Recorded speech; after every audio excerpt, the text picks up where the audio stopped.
Okay, welcome to the meeting of the Board of Selectmen for February 13th, 2014. I'd like to call to order the meeting. First item on the agenda is the confirmation of future meeting dates. So the 25th, everybody's good for the 25th? Fine for the 25th, yeah. Next week is school vacation. A lot of people will be away. Do you want to talk about March dates? Sure. We'll talk about March dates. The only date that I went through the Tuesday dates in March, the only one that I thought, at least I know of a conflict that we might all want to go to, is March 25th is one of the master plan sessions. They have the forum, well, Tom, you know that you're on the committee, but the forum is on the 1st, but there's a follow-up meeting on the 25th. So which is a Tuesday night. We might want to not schedule a meeting for the 25th. Yeah, that's probably a good idea. But do we want to try and do 3 meetings in March, or? I think we should. That would be my... Do we have enough for 3 meetings in March? Oh, yeah. I think we have more than enough, yeah. Only problem, March 11th, I will just be coming back. I'm going to be out of the office. So as long as you're comfortable with Paula setting the agenda, I would be back on that Tuesday for the Tuesday night meeting on March 11th, but I wouldn't be available to set the agenda for the meeting. You're around on March 4th, though? I'm around on March 4th, yes. Why don't we do the 4th, the 11th, and the 18th? If we need to cancel something, we can always cancel it. But I think we should stay away from the 25th. Okay. Just for the master plan meeting. Okay. So that So the 4th, the 11th, and? The 18th. 18th. Yeah. Okay. All right. Number 3 is the approval of the payroll vendor warrants. Move to approve and sign the current payroll and vendor warrant. Second. Motion was made and seconded. All in favor? Aye. Aye. Unanimous. For citizen speak, anyone here for citizen speak? Okay, there's not. We'll move on. Number 5 is the annual municipal audit by Powers and Sullivan. Richard Sullivan, you come on up to the table. He's going to meet to review the audit of the financial statements for the activities of the town for the period ending June 30th, 2013. Also at the table is Amy Dexter, our town accountant, and Jim McAuliffe, the town treasurer. Welcome. Could we also invite Kathy White? She's on the audit committee. Absolutely. Kathy White from the audit committee.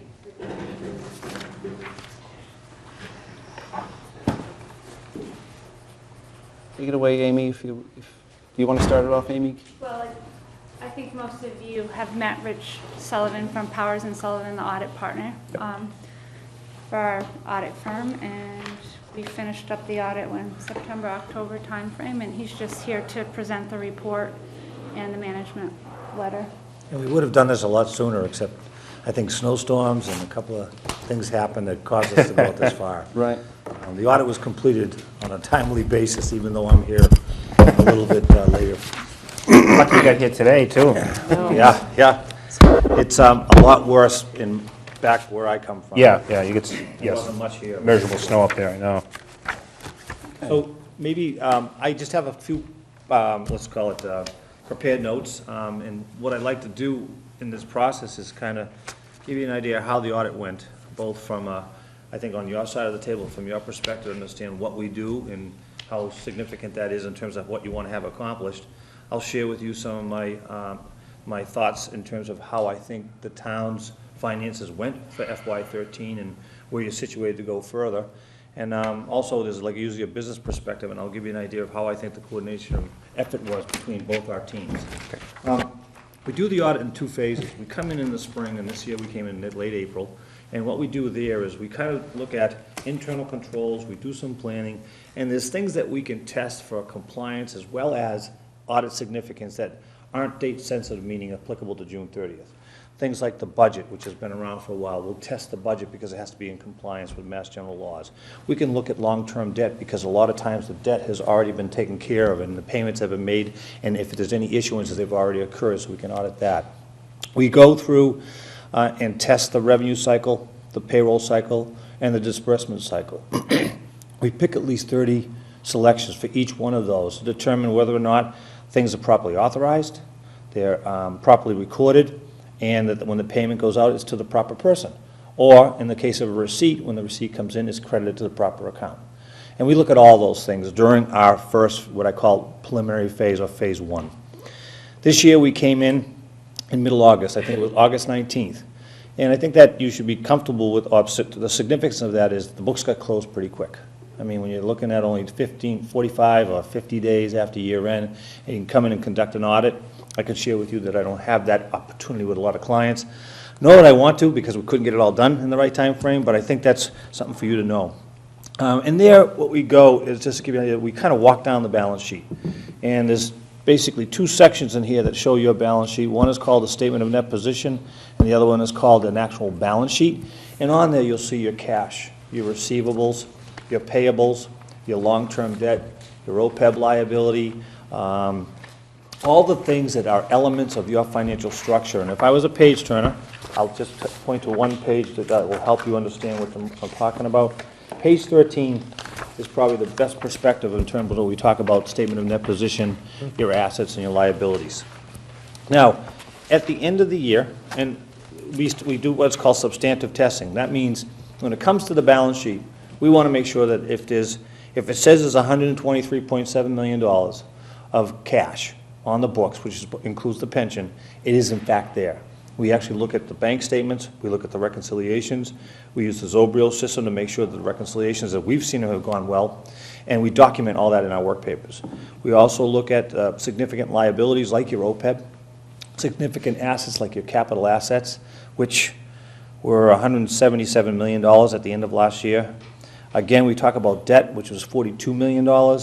And then there's a couple of other liabilities that stick in there, like something called compensated absences, which is essentially termination benefits, such as unpaid vacation and sick, that go to people when they leave the organization. So we go through all of that. And it's 1 week in the spring, 2 weeks after in year end in the field, and then back in the office when we do what I call the behind-the-scenes work of prepping and getting the report out. To give you an idea of how things went, in my opinion, which I think was a fairly efficient schedule, we ended our field work on August 30th. We did 2 sets of drafts. October 8th was the first set. Amy went through it, saw some things that she actually pointed out to us that I thought could make the report better, which we did. Another draft went out on November 19th. Finals went out December 19th. I think that's a nice sequence of events in terms of timeliness, in terms of how you can turn around a report and get it done. The results of the audit, and on this document, the only thing we own is on page 1. It goes page 1 and 2. It's called the Independent Auditor's Report. Not that I'm going to highlight it, but it's much different than the ones you would have seen in prior year reports because they changed some of the standards.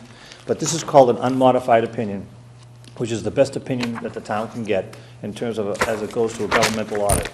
It means it's in conformance with GAAP. It's also in conformance with governmental accounting standards and some of the GASB pronouncements, which is a subsidiary of GAAP.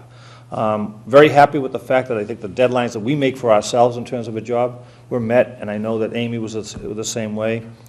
The thing that I will let you know is that we come in, and some of the things we do probably take, well, 80% of what we do has to be done every year. Just say that. You know we're going to audit cash, receivables, capital assets, all the things we're going to look at test as transactions. But we also have this thing called professional skepticism, which requires us to come in and throw a curveball. Ask a question that hasn't been asked before or hasn't been asked in a few years. And then we watch how the management team responds to it in terms of getting us the information that we ask for, how timely does it come, how accurate is it. I'm glad to say that when we asked those questions, we felt pretty good about the responses and the way the team came to us, having the same sense of urgency that we do when we're in the field to get us the information that we needed to get. And finally, there's really no significant internal control issues that I have to share with you from the standpoint of making you aware of something I think you should be concerned with. The management letter highlights a number of things that we think can be done better, but you don't want to hear me talk about material weaknesses or significant deficiencies in internal control because they don't exist based on our testing in the town of Milton. So now financial highlights when we sit back. You had a budgetary surplus as well as what we call fund-based surplus. It was just under $1 million, about $917,000. This is the 4th year in a row that the town has successfully had a budgetary surplus. And what I like about it is, and what I've seen over this last 4 years, is what I would call some real structural soundness to your budgetary process. Your revenue estimates are reasonable. The actuals came in this year about 1.3% higher, or $1 million, which feeds free cash. Your expenditures came in just a little bit below budget by 1.4%, which is $1.2 million, which is essentially feeds free cash. And I consider that to be structurally sound. Now, somebody might say $1 million is a lot of money, or $1.2 million is a lot of money. I'm not going to disagree, but you got an $81 million budget. You know, you're coming in at 98.7% of revenues, and you're coming in at 98.6% of expenditures. Where did most of that $1 million come from? It came mostly from, hold on a second, I got that somewhere. Oh, shoot. I can help you. No, it's okay. Well, go ahead, you can, but I can actually turn to the right page and tell you. The budget to actual schedule on page 52 and 53, if you want to turn. Excuse me, I'm getting over a cold I've had for 2.5 weeks. On the last column on the far right on page 53 shows what they call a variance to final budget. And in there, you can see $1,032,000 of revenues higher than expected. And the major contributors are real estate, and motor vehicle excise, and a little bit of departmental and other. There are some people that didn't make their budget, but in the net, when you get to it, you see $1,032,000. Right. And the same thing occurs as you go down further when you get to the total expenditure line item, where it shows $1,151,000. And you can see that after encumbrances, the amounts that were turned over by the departments because they didn't have to be fully spent or weren't required to be fully spent.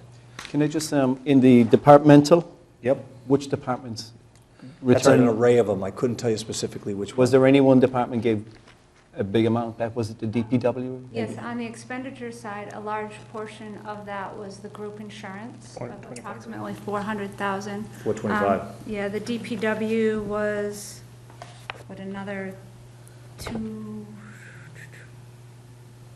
another like 200,000 to 300,000. Those were the two. For expenditures. Right, for expenditures, for the two main ones. And as far as the revenues go, I'm not quite sure of that off the top of my head. I know we collected about 300,000 more in motor vehicle excise. That's the tax 319, than, yep. we had budgeted. That's Well, no, a I'm very- only seeing 125,000. What No, she's that's- looking at, I'm wondering if Are you there were some looking at additional departmental permits revenue? issued, You're looking or at the so maybe there The was. variance. I know in the past, Oh, you're looking at the revenues. you had some development going Departmental. on where It was building permits were issued 125,000. It was that were library. higher than the private. That was Variance library? of final Library budget. College. 319 is the motor vehicle.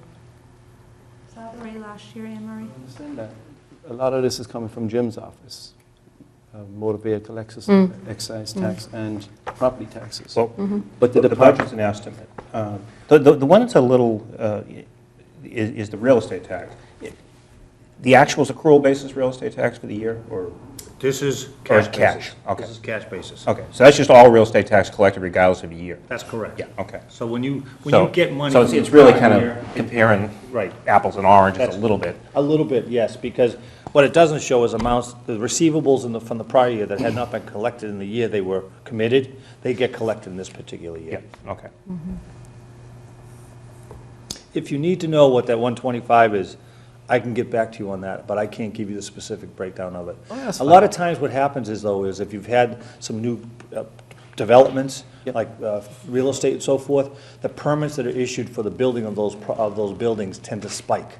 And if you, that's, to me, I know that happened last year, I think it was, with a development that was going on. I'm not sure if it's the same for this year. Library College was fiscal 13, correct? Yes. When the permits came in. There you go. That's what Yes. it mainly related to. This building because fees. We didn't know that was going to happen at the time I set the budget numbers. But that's good, though, and I'll tell you why I think that's good. There can be a habit developed of trying to build an estimate to pay for what you want to spend. And if you go the other way and say, this is what I think we're going to collect, and build the bottom half of the budget based on reasonable expectations of what you're going to collect, it's okay to miss the mark by $1 million. And again, we're talking 1.2%. Most of the time, if I came home with a report card that said I got a 98.8, my parents would be very happy, and that's what this is kind of saying here. You'd rather have positive free cash than negative free cash. Well, the idea of free cash also is you plan on using it, Yeah. but the DOR specifically says you have to have an idea to replenish it. So I'm okay, I mean, I'm very comfortable with this, what I saw in the operations here. So I took you out of your train of thought. You can go back to it. That's okay, I kind of stayed with it almost. So the next thing to share with you is that, and I'm going to kind of highlight it a little bit, unassigned fund balance at the end of the year was $9.9 million. That is significant because it's about 12% of your appropriations. Now, you have stabilization funds in there, which are 3.5% of your overall budget, and your unreserved fund balance was $6.9 million, or 8.5. The significance of these percentages to me is back in 2009, your reserves were 1.1% of your budget. So over the last 9, 10, 11, 12, 13, the last 5 years, you've gone from 1.1% to 12% reserves.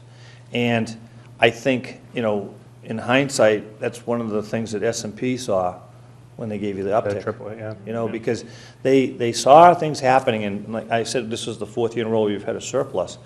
They saw things happening, but now those things have now become a trend. And when a trend starts occurring versus an isolated instance, the folks like S&P pay attention. Because that means there's something being done right here. Moving on to some of the other operations, water and sewer operations have to show a profit, which they did, of about $1.5 million. That's consistent with prior years, but it's also needed because they have to pay their own debt service. So the way the operations work in water and sewer is that principal payments on debt, while they're an expenditure for governmental funds, are not for enterprise funds. It's kind of like us when we pay our mortgage. We get to deduct the interest portion, but we don't get to deduct the principal portion. And they need that money to be able to pay their debt service, which is excellent, and also build some reserves for future capital improvements. The pension did well also, as it should have. It had a $9.4 million increase in your overall net position. That's 11.8% return, which is much better than had been done in the past. The town is in a good position right now, too, with the pension fund. 71.3% of that is funded. We have communities out there in the high 40s, low 50s, and they're pushing out to that 2040 date, I think it is, or 2041. You've got 12 more years to go. That's a really That's good down from its high water mark because of the Yep. the Oh, yeah. market crash, And, but- let's hope that things will continue as they're going right now. The thing I like about this is obviously at the end of 12 years, if you meet your mark, then you can really start attacking OPEB, which you've actually made an attempt to do so also, because you've got 135,000 set aside. It's a little symbolic, because we know how big the number is, but it doesn't go unnoticed. You know what I mean? Rich, It doesn't go while unnoticed. we're talking about pensions, can we talk a little bit about GASB 68? If you let me finish with what we're doing Perfect. here, I'll Yep. be happy to jump Okay. into that, all right? Because it's a little bit diverse, and Yep. it'll fit well. Actually, I think we might mention it even in the management letter as an informational comment. Okay. Okay, so a couple other things from a financial standpoint, I only got one more page to go after this, is that you spent $2.2 million in your increase in capital assets. Big items, pumper truck, fire truck, you put a new phone system in for the town, that was almost $300K, the pumper truck was $450. You put some synthetic turf in at Brooks Field, that was another $156. And then you did a sidewalk tractor, you put some computer equipment in, you purchased several vehicles, which totaled about $1 million right there. On the water and sewer funds, they spent $1.4 million in increasing capital assets, and pretty much all of that was related to what I call infrastructure, water mains, sewer mains, et cetera. Debt. There was only one new debt issued in the year. That was an MWRA note for $850K. Total debt is $39 million. And I would call it a comfortable 4.89% of your total appropriation. You really don't want it to get lower than that, because honestly, that means you might be letting some of your vertical assets and your infrastructure assets deteriorate a little further as you go along. That CIP plan, in my mind, says between direct assets that are paid for through the current revenue stream and debt service, you try to maintain a percentage that's the same every year. Maybe a little bit higher. I would say that S&P likes this, but they would like probably, if you talk to them, they'd probably say combined it should be about 8%. What we attempt to do is we try and keep a level percentage of debt service. I like that. And we've said, we picked a period in time and said it's about 1.9% of the tax levy. So basically keeping it at 1.9%, trying to estimate what that is and make sure we put enough capital projects on so that the estimated. That's showing up, because I've tracked these things, and debt service as a percentage of budget for the last 5 years has ranged from 4.58 to 5.49, and that was back, the 5.49 was 2010. You would always like 4.8, 4.8, 4.75, 4.5, 4.89, so that's consistent, that's good. Let's see, what else? The other observations, I kind of touched on it. Congratulations on becoming a AAA community. I think that's a heck of a feather in the cap. When S&P was looking at this, they talked about strong budget flexibility. Big component of that is your reserves, which means you do have flexibility to do that. I think that they made a good thought in terms of noting what they call strong management conditions. There's been a lot of effort in the last few years to try to gain some of that, which I think is great. And again, senior reserves have basically, I don't even know what's 1,200%? Gone from 1.1 to 12% in a span of 5 years is something that's worth noting in my part, from my perspective. That's a little bit it on the financial statements. Report on federal awards. I won't take long on this, but this is the one that's required by the federal government. The town spent $2.4 million of federal expenditures. We tested the special education cluster, which is actually two grants, which was $1.4 million worth of expenditures, or just under 60% of the total amount expended. Our test results revealed no question costs, which means everything we tested was appropriate to be applied against the grant, and there were no current year findings, and that's a little different than question costs, because findings also deal with the compliance piece of it, from getting the proper documentation to have the person be eligible for special education, to the timely filing of the reports that have to be done. All of those tests proved to be good, and since we're in the business of what do we call negative assurance, we don't really say what's going on good. There's 3 reports in there, and they're all what we call unmodified opinions, or in layman's terms, a clean meeting. Now, the management letter is the next piece. Now, I can do the GASB 68 on the management letter now, or we can do it after we go through the comments. Let's go through the comments first. Okay, all right. Can I ask one question on the financial statements? What is the materiality level? It changes all the time. What we do is, though, is we use a It must be one for one set of... No, there's actually, we have net position level, which is the full accrual statements for materiality level. We do that both for misstatement of an amount on the balance sheet and/or the financial statement. We also do it for selection purposes, because there's different tiers that we go in. Then we do the fund-based, and every major fund, general fund is always a major fund, plus any ones that other pop up, we do materiality on those individual funds. And then there's a global one that's also done on the funds as a whole. So we use those 3 things to determine the amount of testing. Like, for instance, we do cutoff testing. And it says the materiality level for, well, let's say the fund-based statements is $150,000. Now, technically, that means that we would not have to look at anything under $150,000. We choose as auditors to go way below that, all right, in terms of what we're going to pick for disbursements made after year end.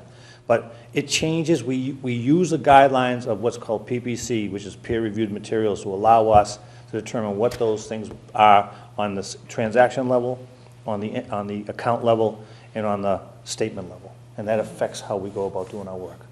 The numbers I can't tell you off the top of my head, because they change based on assets, based on revenues, and based on expenditures. Okay. Um, One other question. It's been in the news a lot lately, and this is an event subsequent to the issuance of the financials, just related to the sewer program and all, and making sure, and I don't know if you're aware of this, in the town. The sewer connection that I had called you about, that we talked about. I'm trying to remember now, I'm sorry. But That go there ahead. were There's 100 customers. folks who weren't getting billed by the town. That doesn't affect the financial statements. Well, just a question on controls then. I mean, is that part of the control environment to say, you may have accounted for all the bills that have gone out and all the revenue that should have come in because of the bills, If you but, don't know what you don't know, how would you expect an audit to find it?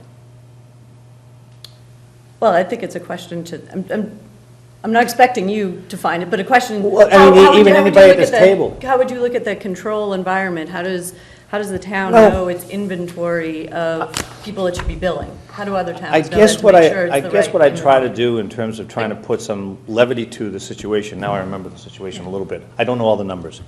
But I would say, okay, it happened, and let's just say it shouldn't have happened.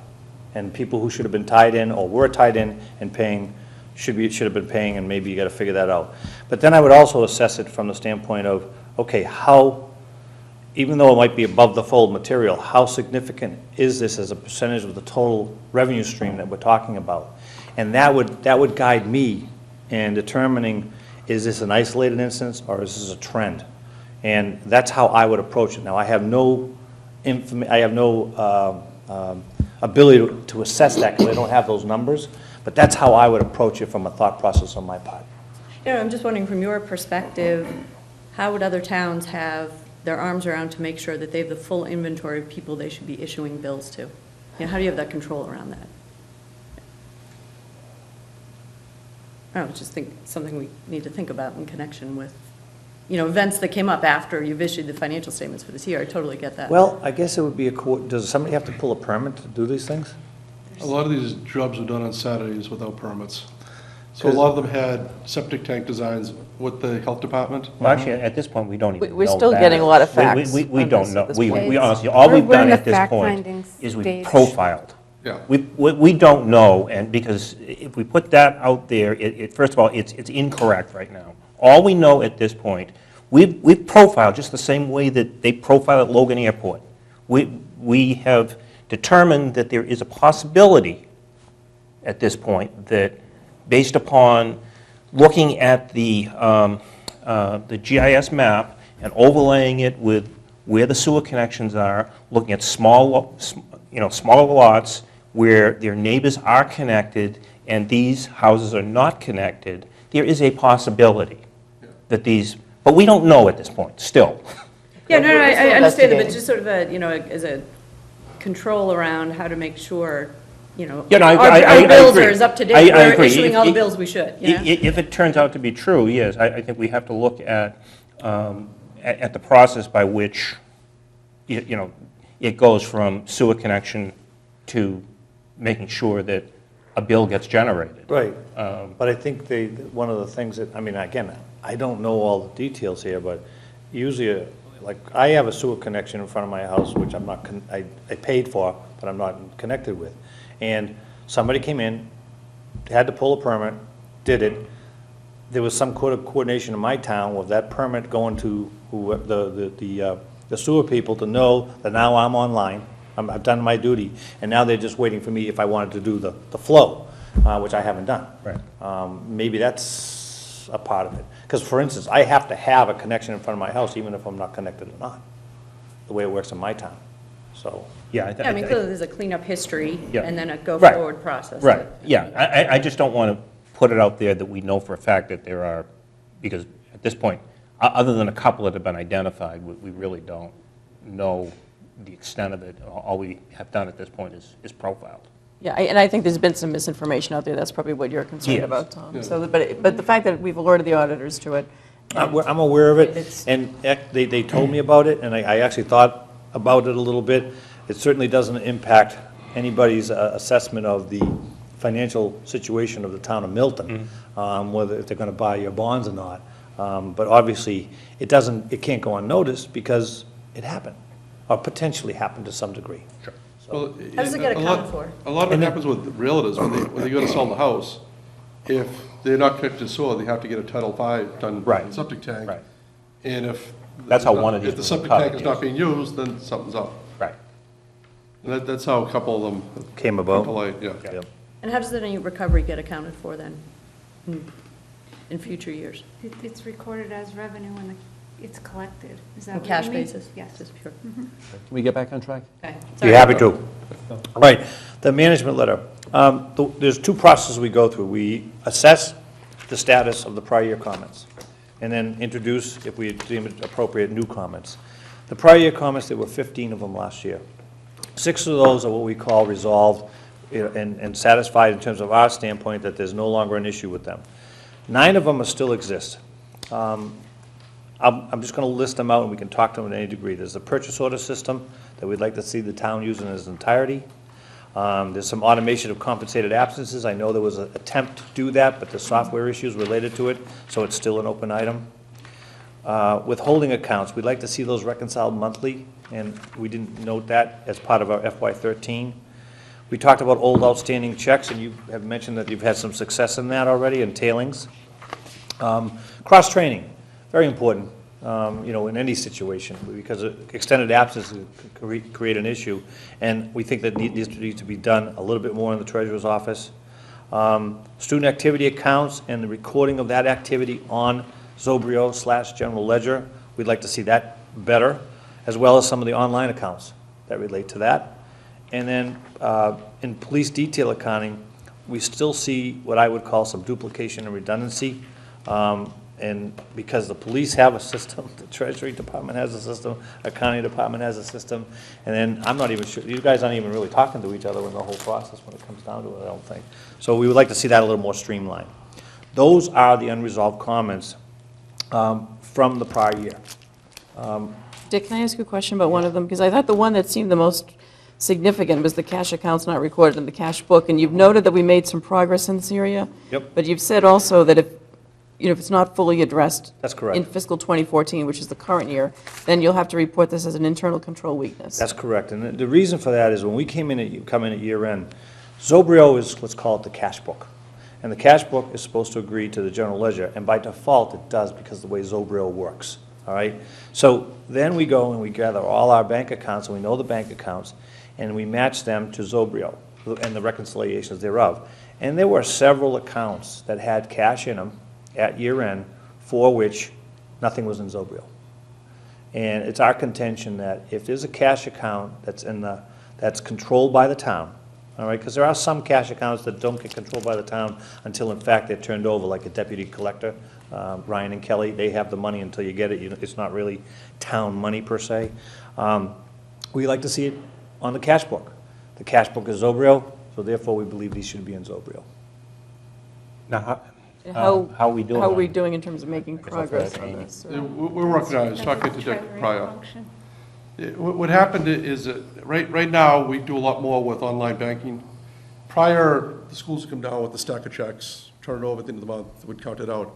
Now it's everything's done online now. It's in that account. Usually they'd wait till I reconcile a statement, I send it to them. They'd send it over on a turnover. But you're waiting for the bank statements to come in. Now we're gonna get them to do it, try to get them to do it weekly, so that that money's being turned in more frequently, make sure everything's cleaned up by the end of the year, the fiscal year. Last year, there was money left in, because with the schools, they have summer enrichment, they have all sorts of programs going on in summer. There was a lot of money in that bank statement in June, and they turned it over like July 2nd instead of June 30th, which was about $100,000. And it's secured, it's in a statement, it just wasn't on our cash book. So we're working on that. But regardless of the balances, we're going to get the transactions recorded in Zobrio? Yeah, we'll get them recorded, we'll get them in the system, everything will be in before. And when we do the audit letter, we'll send out, everything has to be out of that bank account on this date. Right, but it would still, I guess the point I'm making, even though the account balance might be zero, if there's Yeah. activity going through, it should go through the cash book as well, correct? Yeah, the activity in one of those accounts, you're talking football signing up 100 kids, lacrosse 100 kids, field hockey 100 kids. So it changes Sure, I 30 understand. times in a day. Yeah. Yep. So to record that every day is just, I don't have the staff. I need somebody doing that all day long. We're going to work on a plan and see what's the most efficient way to do it. Okay. We have a collector, an assistant treasurer, and a treasurer. There's not a whole lot of Yeah. people recording this stuff. No, there's always limited resources in town And I government. was going to say, as far as cross-training, I have a payroll person, a collector, and they do help each other out. They know some parts of the job. The assistant treasurer knows parts of the collector's job.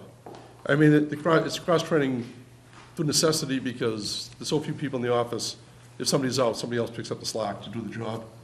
I mean, that's like Isn't there cross-training, any it's no way- formal Isn't cross-training. there any way within Zobrio to have that data electronic someplace so that it can be reviewed at the treasurer's office and then posted? That's exactly what happened.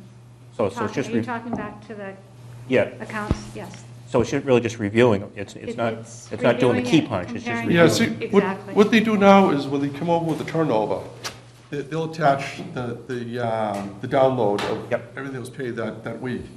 And it's already in the system. Diane just has to review it, click on it, and move it. As soon as that's turned over, I take that statement, I go into Unibank, and I immediately move it over to the general funds and citizens Yep, to match the turnover. okay. But if I could just clarify what my understanding of what's not happening, that the management letter, I believe, is trying to address, is there's an online bank account. People pay online, it comes in there. Yep, The schools or the parks department, whatever department it is, will look at that account, some monthly, some weekly, some daily.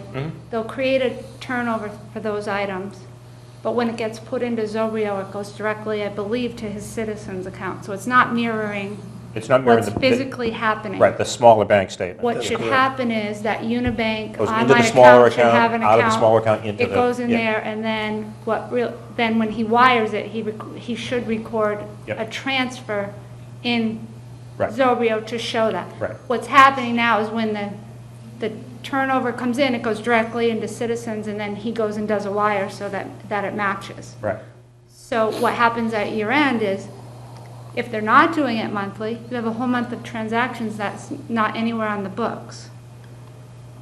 So I mean, I think we need to put the Unibank accounts in there, and it might be an extra step recording the transfer, but as far as somebody accepting the turnover, the remote users are doing all the work. The turnover is accepted, it's reviewed, it's agreed to the system. I believe it's just a accept, and then it comes up to my office, the paper independently from the remote user, and then electronically a report from the treasurer's office, and she does review it again and make sure there's proper backup, and then she accepts it and it posts to the ledger. So I believe the piece we're doing is we're skipping showing the actual flow of the money, because that first account isn't there. So if they were doing turnovers every week and that account was in there, in theory, at the end of June, they should go on the last day of the month, create a turnover dated June 30th.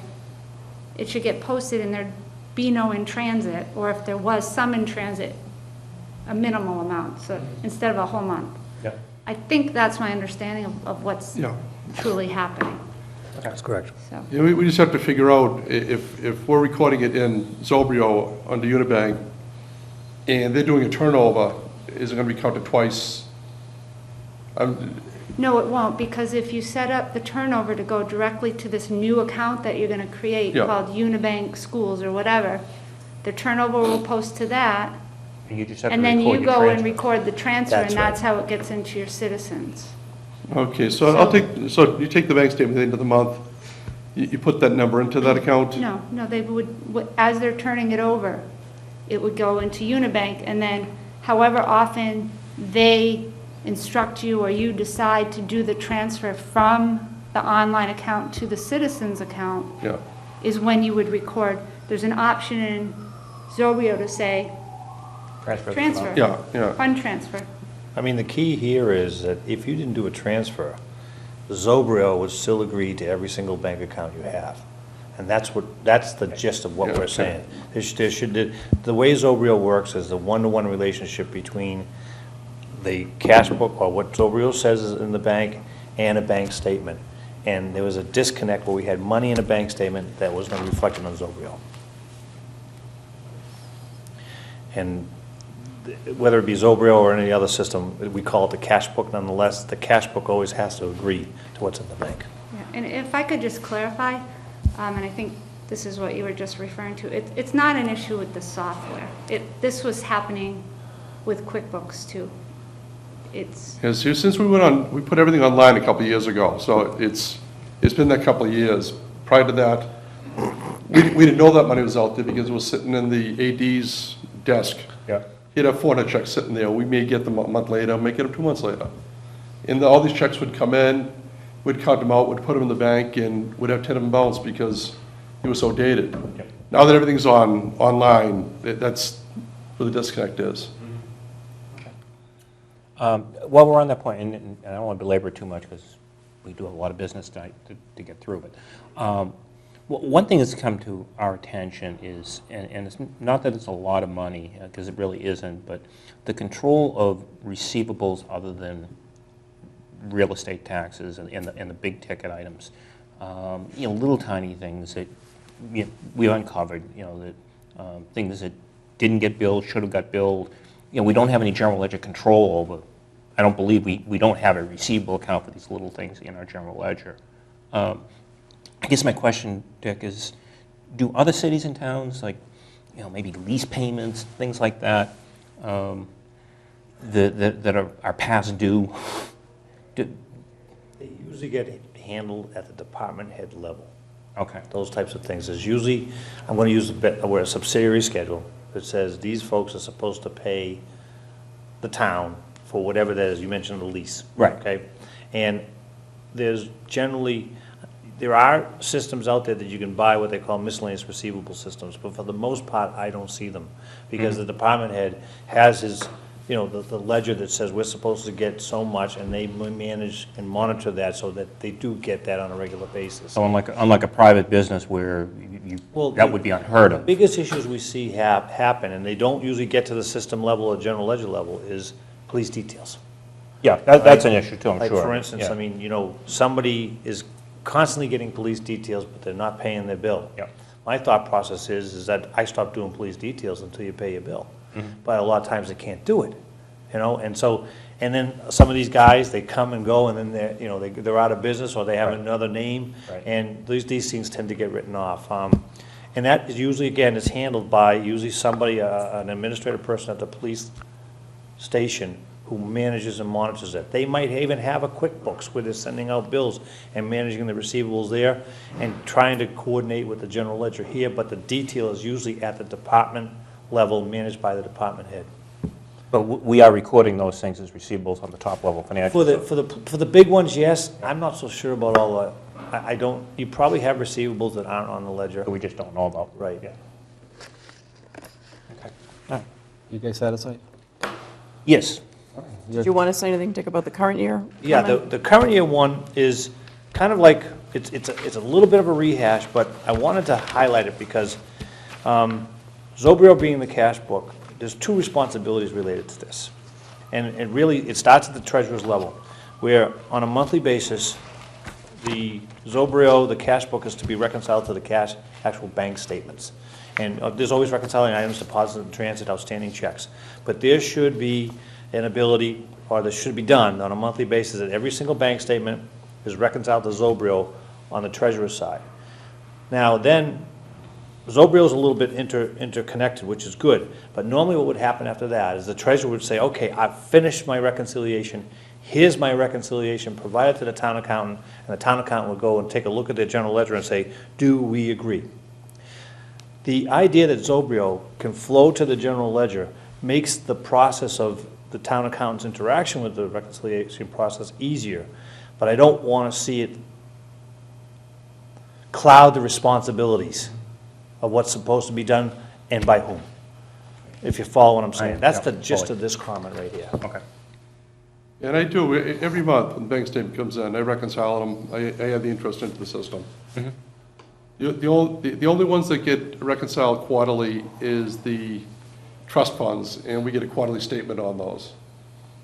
And it's not broken down monthly, it's broken down quarterly, so that's when we do that. That's Right. fine. So it's 4 times a year. But I understand, yeah, I mean, you would always want a general ledger reconciliation as well Right. as a cash book Because reconciliation. you really, I mean, Zobrio provides some really good strengths, and I like the fact it's seamless, but it can also, it could also provide a little bit of shifting of responsibilities in terms of if you want to get something done. And I like to, the checks and balances of the treasurer and the cash book and the town accountant and the ledger shouldn't, I'm not going to say circumvent, it's a bad word, but should not be tarnished by the fact that Zobrio allows you to do good things Right, in that area. I agree. And if I could just clarify, what happened last year was we went live with Zobrio early September. And there were some hiccups and there were some bumps, and I got behind on the reconciliation. So when the auditors came in, I wasn't ready in that area for them. So cash was one of the very last things that they were able to complete their work on. I've since, this year, I'm up to date through the end of November. No significant issues, no major bumps. Things seem to be functioning as designed, as planned. I tend to reconcile a month to a month and a half after month end. So in January, I reconciled November. This month, I'll reconcile December, just because I want to just make sure that I can easily tell if it's a timing issue by looking at the subsequent month. So in my mind, this has really been fixed. A lot of this was me getting behind and just not getting it completed in time, so it made their job a little bit harder because I wasn't ready for them. How would you have a timing issue if Zobrio feeds right into the ledger? Because of when it gets posted. Doesn't Okay, feed 'cause you- right into It's the the actual web. feeding part. Yeah. So they prepare a turnover, Yep. right? And the remote users prepare a turnover. They need to physically bring it up to the treasurer's office, who needs to accept it. And then they need to do whatever they do in their area to send it up to us in accounting. So there could be timing issues of when it actually gets entered to accepted to posted versus deposited Okay. into the bank. So they're minimal. They're usually deposits in transit right at the end of the month. Those are the biggest things that, And a few of them are with the online collections. Unibank holds it 3 days before they're going to put it in the bank statement to make sure it clears through the Fed. So at the end of every month, the water and sewer online, the tax collections online is always off by a couple $1,000 because they're waiting for those last payments to 68, clear. that's the only thing. Yeah, GASB 68. All right, That's a- GASB 68, I very can good. do it. Go ahead. Millions of Minute. dollars in liabilities. All right, I can do it in a minute, or no more than 2. Okay. go ahead. Look to page 55 of the financial statements, if you would. Would you explain what the GASB 68 is Yes, first of all? GASB 68 is now, in fiscal 2015, is going to require the town to show on its financial statements, not just on the footnotes, almost the entire unfunded portion of the pension obligation. Right. There's a present value calculation that's actually going to reduce it from the number that you see here, which as of 1/1/13 was $34,993,000, okay? There's going to be a number that looks like that on your financial statements. It's going to basically, what I call, blow a hole in your balance sheet. Right. Now, on the bottom of the balance sheet of its net position, we have restricted assets and unrestricted assets.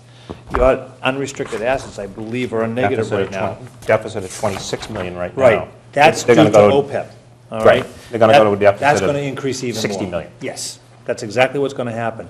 And the idea behind this is that, again, it's a maturation of what has occurred in the private sector, or let's say publicly traded companies and so forth, as it relates to defined benefit plans. This liability has never been given the attention it probably deserves on the face of the financial statement. It was buried in the notes. There's 2.5 pages of notes related to your pension plan. That number's always been there. Then the GASB said, we're gonna put it in required supplementary information, so it could now, you could actually see it more, in a more formalized picture. Now they're saying, it's gotta go on page 13. Now, my concern about it is preparedness, because my understanding of 68 is you're not going to be able to use the actuarial estimate that is used for funding purposes because the discounting rates under GASB 68 are different than what is allowed for funding purposes. That's correct. So you're going to need 2 actuarial. We are recommending that anytime you go out for actuarial reports right now, that you make your actuary in the RFP or whatever, commit to being able to provide GASB 68 information, because it has to be, we used to be able to, you can actually get almost up to 3 years out of one actuarial report. Yep. It's done every 2, but there's sometimes you can get 3 years out of it. Now you're only going to You're get gonna 30 need months You're now. going to have an annual adjustment for this number that we can't just look at and say, oh, we'll use use a projected ARC schedule. You're going to have somebody come in and do some specific work each year, and I can share with you, our firm is not capable of doing it. Right. You're going to have an actuary do it. Right. So I guess you can roll forward an actuarial for 30 months. At least, that's correct. Yeah. You got it. Yeah. That's it. You're right. Um, Yep. So, but but there are procedures, you still need an actuary to do the roll for. Intermittently, you have to have this number updated, because now we're opining on it. We're opining on a number as of a specific time and Right. date, and what we were able to do before and still have a clean opinion, we're no longer going to be able to do after 2015. Now, is this my understanding requires restatement back to the beginning of the period? It will. So are we going to need two because No. You should be able to get it through this, just one process, because they're going to have a beginning balance and there's going to be Okay. an ending balance. all right, so we'll probably pick a plan year of December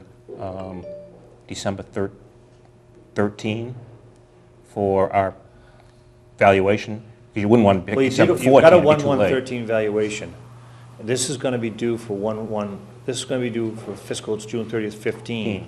So you could do a 1/1/14, yeah, 1/1/14, yeah, Right, yeah. yep. And honestly, we haven't even got the implementation guide as to how this works yet. The GASB hasn't come out with it. But we know that we have to deal with it, and we're going to be prepared for FY15.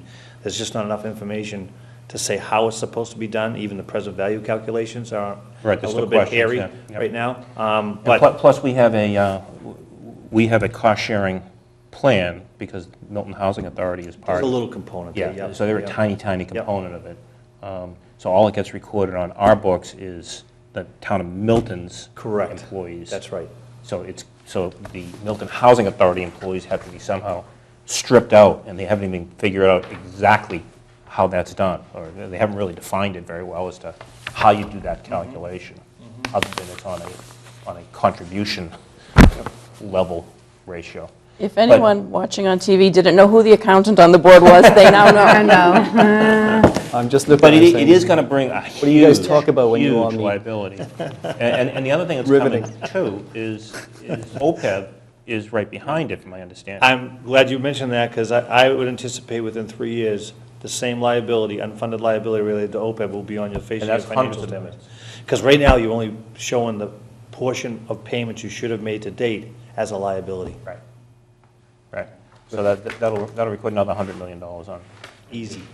Tom has the technical comments. I have just a general comment on this, and that is that, one of the things that we've put on our town administrator's top 10 goals and objectives is working with the treasurer, the accountant, others to make sure that all of these things that are in the management letter get addressed, so that, and we may not get all of them addressed in fiscal 14, but we at least want to start, and we don't want to have any internal, control weakness identified. So I think over the course of the next few months, Anne Marie will be probably Clean it up, yeah. working with Amy and Jim and others to try to get Yes. the ones that we haven't addressed yet, really to make some progress on those, so I And think that's Amy, with important. respect to the 68, can you at least work with the planning, the pension board to, Yeah, I can talk with Kevin Cleary.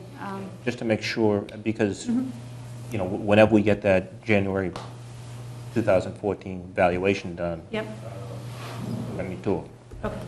Plan for it. We don't want to get to June 15 and not have it. Right, I will talk to him about it. All right. Thank you for your time. Thank you. Thank you Sorry I for went a little coming in. longer than you Thank expected. Kathy, thank you for your service on the committee. Thank you, Tom, for Yes. Well, being there for that. All right, next is our quarterly report from Amy Dexter, our town accountant. So should I make it extra short?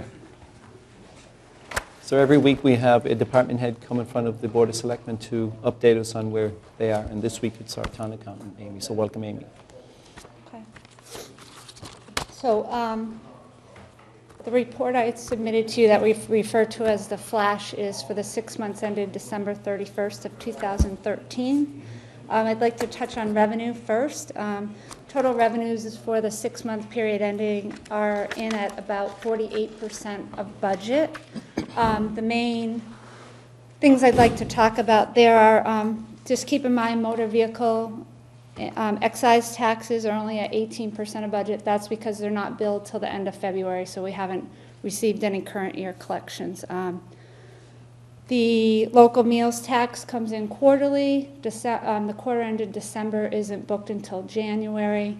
At year end, we'll push to get that in for June 30th so that there'll be 4 full quarters. So that was $39,000 for a total of $82,000 compared to the $115. So that's right on target. Licenses and permits are up significantly at 76% of budget. That's mainly due to the project on Elliott Elliott. Street, the big apartments going in there. Right. So that may level off because, Yeah. yeah. Other departmental revenue, that's mainly the 10% fee on the police details that are paid from the police detail special revenue account to the general fund account. I generally book those once a year. That's $43,000 for the 6 months ended that I just. What does that mean? The police detail fees, they pay the town. So there's a special revenue account, which the money is kept separate from the general fund. They pay the town a 10% admin fee. So if they collect $430,000 for the 6 months, they owe the town $43,000 for the admin fee for the different personnel that handle, mainly in the police department. So that's right on target. Trash and recycling fees, I expect that will be down below budget this year, mainly due to the recycling of paper. The market on that has been saturated, so. Now, we have some change that we're going to look at tonight on Okay. that might help it. But Okay. The increase in the permit fees are more than enough at this point to cover that shortfall. So I'm not concerned overall with total revenues. And local aid is just, that's just a month Local aid not is a recorded. timing issue. Yeah. December, they started sending us the local aid monthly, Okay. and I can't, when I went to close December, the report to gross it up, they give it to us net, and then I have to gross it up and record the assessments and the revenue, and that wasn't available yet, so it's just net in here, Oh, so okay, it looks okay. low. Yep. Let's see, investment income, I expect that to probably come in closer to $20,000 as opposed to the budgeted $35,000, just because the interest rates are just horrible. Again, that shortfall should be more than covered by the building permit increase, as well as this last line called miscellaneous non-recurring. Those are things that we can't count on happening every year. One of the large items in here are the Maya credits, the participation credits, and Anne Marie could explain that more, but we get credits from Maya that come in as a check if we use the program, if employees use the training and the program, they give us, not really a refund, but they did send in a check this year, so it went to revenue. These are your participation and your dividend credits.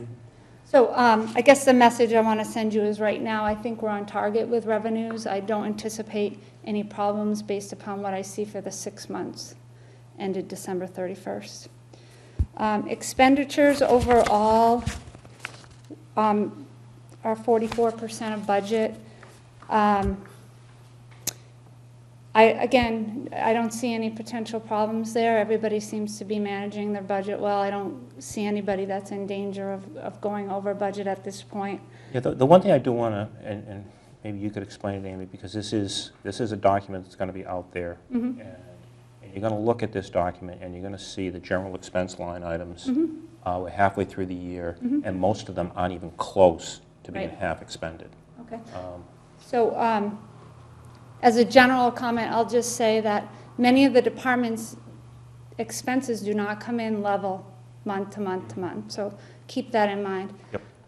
Second point is we do book the expenditures cash basis. I don't do accruals. I can go through like the top 5 departments if you want, but some of the things that I saw when I dug a little bit deeper into those departments, as well as talked to the department heads, were, for instance, on consolidated facilities. They're under budget more than 50% because they have a $10,000 needs study that has not yet been paid for, as well as $5,000 annual fee for school due that hasn't been paid for. So those don't get billed every month. One bill will come in and then we'll be back up to where we should be. Police department was pretty much at 50% of budget. Fire department was at 37. I'm looking at general expenditures, 37% of budget.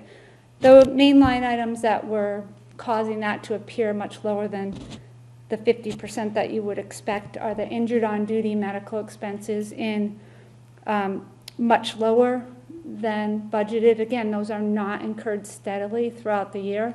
And when we do the budgets, we're not sure where that's going to fall. This is only 5,000 incurred year-to-date compared to the 37,000 annual budget. The other big thing is the heating bills.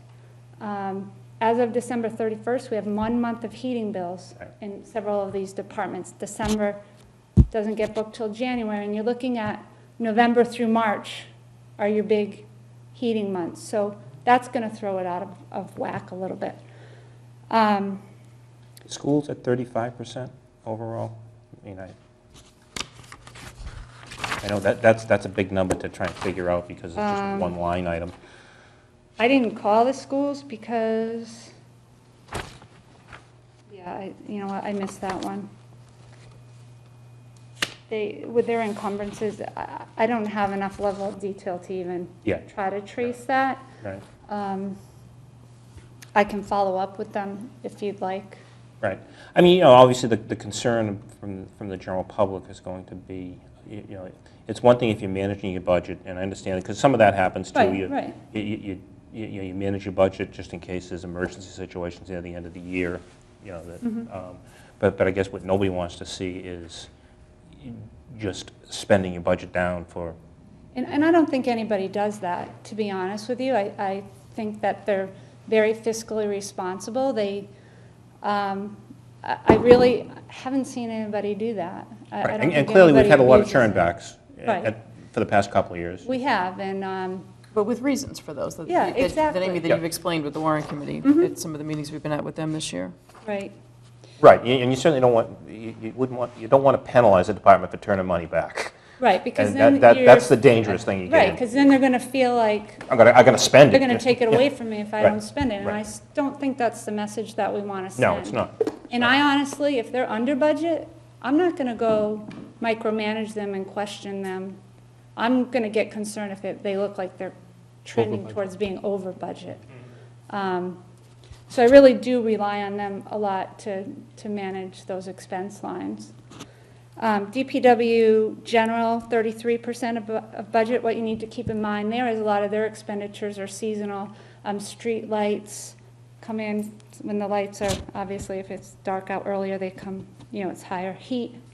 And then their contractual services are often progress billed. So again, you're not getting a monthly bill. You're getting a bill for $150,000 for the last 3 months' work, that kind of thing. And that's also seasonal, a lot in the warmer months and in the winter months.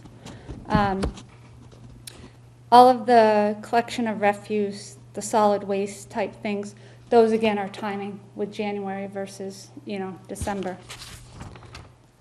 Group insurance, we talked about this before when I presented the budget. We do expect that to come in about $300,000 under, mainly due to reduced enrollment numbers compared to what I had factored in the budget a year and a half ago. We do expect to come in with the caveat that we don't have a large number of people all of a sudden enrolling. And the only time somebody could is if they're a new hire or they have a change in family status. Mm-hmm. And then 37% of budget for the cemetery. That's mainly due to the timing of their equipment purchases and their equipment maintenance and repairs. And that's all I have, unless you have Just have one question some on the questions. pilot payments back in the revenues. Mm-hmm. We're at 100% there? Yeah, they pay it like once a year. Who's they? Mostly Curry. Yeah, mostly. So they send one check. It's not like they send so much every month. So as of December, we had collected all of that. Of all the nonprofits in town, this is all we bring in, 70 grand about? As far as I know, yes, historically, Yeah. that's all. There are some other payments that get into There's- real estate tax because Right. some of the nonprofits that are paying real estate taxes as opposed to pilot on certain things. Mm-hmm. There are also some nonprofits that are doing services in lieu of that don't get recorded, obviously. Right, right. And then the local meals tax, is that the 0.75%? Yes. Yeah, Over the tax rate? right. 71,000? Yes. Well, it's 71,000 under budget. It's about 82,000 right now, so it does look like for the year we're going to finish strong on that line item. The difficulty I have with that is it hasn't been in place very long, Right. and The last 2 months have been extremely high compared to the historical numbers, and I don't know if that's going to hold true going forward or if it was just some kind of anomaly for that time period. So we don't have a lot of, Well, to those people listening out there, On there. eat up and eat in Milton. right. No, it just goes to show I there. went to 88 Wharf, and there weren't a lot of people there last night, so more people have to go to 88 Wharf. It was very good, actually, last night. But eat up. That's it, yeah. And drink. Yes. Well, we don't get revenue from that. Just the food. Amy, you're working on the 5-year financial plan, I know, with Anne Marie and with Glenn Pavlicek from the schools, and I guess, Tom, you're part of that group now. Yes. We're doing the 5-year projections, so, and you're also working on the budget with Yes. Ted Hayes and the warrant committee. Any general comments, nothing, doesn't have to be a long discussion, but just a brief Yeah. comments on where we're at in the budget process and where the warrant committee's at? Well, as far as the budget process goes, we have met with them several times. We've met one-on-one with Ted. Anne Marie and I take the information submitted by the departments and we pull a spreadsheet together independent of the warrant committee. Ted comes in, we agree, we talk over revenues, we talk over ideas for free cash, that kind of thing. My only comment, maybe not appropriate to make, but I will, is I do feel pressure to up my revenue numbers, and I'm not really comfortable with doing that at this point. The figures I've given them are where I feel. The problem is I'm dealing with 6 months of actuals, and I'm trying to project how they're going to come out for the year. So at this point in time, I've said to them, I'd be happy to revisit them, like at the end of February when I have more information. Meals tax is one. Again, because there's 2 really large months, I would hate to base a year's based on 2 months that are out of sync with the historical. So, I mean, other than that, I think it's moving along. It is a difficult budget year because there aren't a lot of revenue streams to support what we need for level service. As far as the 5-year forecast goes, we're in pretty good shape with that. We're meeting tomorrow. I've worked on that a lot this week. Need to go with the team and kind of tell where I'm having difficulties. Again, for that, I'm finding the revenues are difficult for me to forecast, so I need some assistance and some input on that. We just need to decide what our assumptions are going to be. Real estate taxes is somewhat, obviously easy, Right. but once you get off of real estate taxes, The local trying to project local aid, if you look at a trend, there is no trend. It's, Right. I mean- And same with local receipts. It's, the biggest streams are motor vehicle excise, which go like this. Just because they're 3 million last year does not mean they're going to be 3 million this year. Right. No, it's contingent on the economy. That's really what determines the And motor everything. vehicle excise receipts. Yeah, and even the building, there's some pressure there with all of the talk of all the development, the potential development that might go in.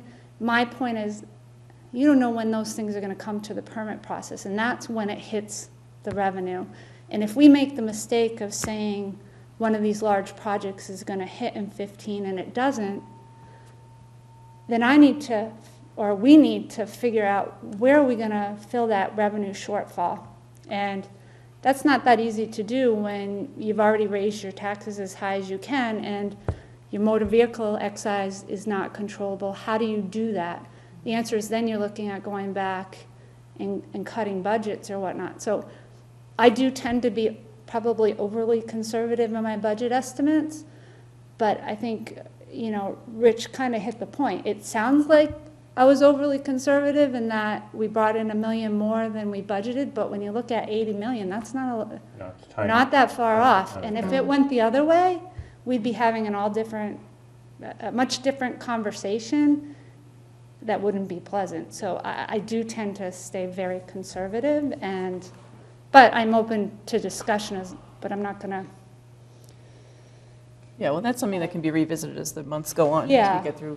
As we get Heading up closer to to May. town meeting or the February 26th. Now, what we have done on the date. forecast is, we went to all the major departments and had the major departments actually, the department heads. So we're not, the charge was take a look at level service for the next 5 years and where you think you want to be on a level service. And a lot of them came in not big increases. Police has Few positions. few positions added to maintain level service, but that was the goal, was to get, not us making those decisions, but the department heads. Well, and obviously, in a 5-year plan, the later you go out, They- years 3, 4, and 5, yeah. it's pretty hard. Yeah, it Yes. That just degrades. is going to need to keep being revisited That's right. every year. Take it every year, absolutely. But the goal for that is, once it's in good enough shape to be presented, to start presenting that publicly. Kinda roll it out, And obviously, we're looking at another tight budget for FY15. Yes. I know both of you are working pretty hard with the warrant committee. We've all been into the warrant committee to talk about the budget. But the governor's budget, unfortunately, increased some of the Chapter 70 money, but level dollar funded unrestricted local aid. So we were all at the MMA conference, and we did hear from the speaker that the House should increase that. We don't, probably not by a significant amount, but there should be some kind of an increase in the House budget. So Well, hopefully we'll there's- have a little bit better news. There's two very encouraging things. One was, yes, Speaker DeLeo almost assured He did, yes. that the governor's local aid budget would not be, would That there would be some kind of an increase. increase, yeah. Yes. It didn't guarantee how much. But if you listen to, an awful lot of the gubernatorial candidates are in favor of tracking local aid to revenue growth. And generally, there is revenue growth, within the state budget. So there seems to be an appetite to do that, which, again, could be a help going forward. And right now in the budget, we are using the governor's figures, where historically, at this time, we always have a little reduction for potential decrease in local aid, and we're not anticipating that, so we're holding at the governor's numbers right now. That makes sense. I mean, the years I Yes. was on the warrant committee, we used the governor's budget. We didn't project a decrease in it, but then, because that was kind of before recession, so maybe Right. Yeah. subsequent years that made sense to do that. But, yeah, I think especially in light of what we heard at the conference. Thank you, Amy. Okay, thank you. Very good job. Okay, number 7 is the solid waste contract amendment. I'd like to bring up Joe Lynch, DPW Director. Welcome, Joe. Hey, Joe. Hey, Joe. I apologize right out of the gate for my attire, but You been out plowing streets or something? the dress and clothes I wore this morning were soaking wet by around Plowing water. 11:30 this morning. And we've been out working hard, trying to make things safe. Can you explain this contract amendment here for solid waste? Sure. We entered into an agreement to extend the solid waste contract for 2 years. We did that a year and a half ago. That extension is set to expire June 30th this year, 2014. One component of that agreement speaks to the revenue that the town derives from our commodity product of recycled goods that we turn in from our curbside recycling. The contract was built upon taking all of our recycled products, single stream now, if you will, and weigh it, get tonnage, and they used a published index. We didn't want to use anything random or calculated by the contractor, which could be, vague or manipulated. We wanted to use a published index, and the industry typically will use the published index. The published index was based on the number 6 news, meaning number 6 newspaper. It's a commodity. It's a grade of paper that's sold to wholesale reprocessors, who then in turn turn it into other types of papers. There are varying grades from lower grade to higher grade, and the more it's refined, the more valuable it is. But the more it's refined, the cost to get it to that refinement is higher as well. So, but the industry was, back when the contract was first put in place 6.5 years ago, was based on number 6 news. It continued being on number 6 news with that amendment that we did 18 months ago. And as of January 1st of this year, that index went away. The industry is looking to get away from lower grade paper and go to a number 8 grade paper. So the purpose of the amendment truly is we relied on, it's the paper pulp weekly index. It's published weekly. And what I'm holding up what I was holding up, I'm putting down. What I'm holding up is the December index from 2013. Do you have this in your packet? I'm not sure if we do or not. I don't think we do. It just simply shows that there was an ONP number 6 paper index in December of 13, and then in January, it goes right, it shows number 6, there's no more index published, and there's only a number 8. So what we were faced with is, well, we still wanted to have a measurable benchmark from which we can collect our revenues. The former benchmark doesn't exist anymore, so we shouldn't get 0. So what we did is we looked at the five-year trend of these indices, and we wanted to see how number 6 tracked as compared to number 8, and try to come up with an equation. And what that equation does is what's presented in number 2. Tom, I think I heard you mention, it was during Amy's flash report, about the possibility of increasing Yeah, will it do solid anything? waste. Not This really. will not do that. This Okay. will not do that. What we really and truly have outright is a very soft paper market, Yeah. period. That processing cost, which our contract is based on, there's a base cost to process it. Basically, we pay to get rid of it. But when the market's strong, we get a rebate, we get some money back. But as that index Historically, that goes, was $120,000 a year. as that index goes, if that index goes up, then our revenue goes up. If the index Right now, goes there's a down- glut on the paper market. There's a glut on the paper market. They can, by federal regulation, they can only speculatively accumulate so much paper Yeah. before they simply say landfill it. So we're not at the point that they're landfilling it, but there's little value. So that revenue stream has gone from 100 to 120,000 a year to something close to 0. Yep. So, but that's the commodity side of it. Regardless of where the softness of the market is, the index needs to be in place in order for us to continue to reap any benefits, if there are any, from the recycling market. So since number 6 no longer exists, this has We need a been new index. revised Okay. to account for the number 8 index and equated based on the running 5-year average for the past years. Great explanation. We have a motion. So I'll move that we approve the Second Amendment to the contract for collection, transportation, and disposal of municipal solid waste, recyclables, and yard waste between the town of Milton and Waste Management of Massachusetts, Inc. Second. Motion was made and seconded. Any further comment? All in favor? Aye. Aye. Unanimous. Thank you, ladies and gentlemen. Joe. Thank you, Joe. Yes, we'll stay there.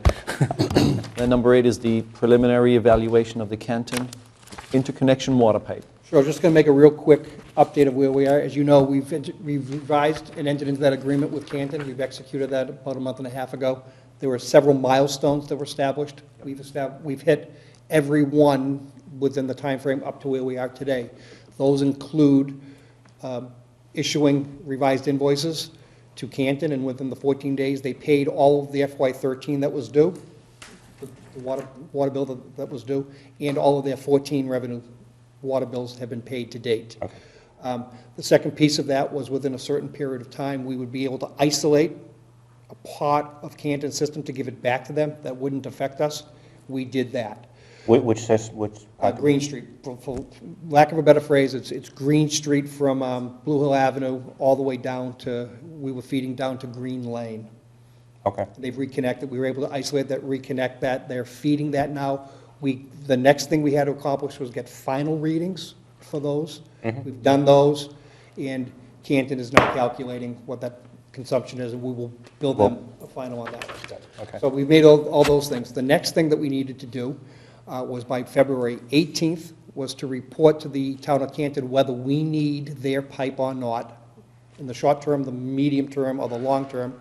And the answer is, at first, the reason why we're hastily coming in and saying this to you people first is, I certainly don't want to take our consultant's letter, which the agreement requires we submit. I don't want it to go to Canton without you people have seen it first.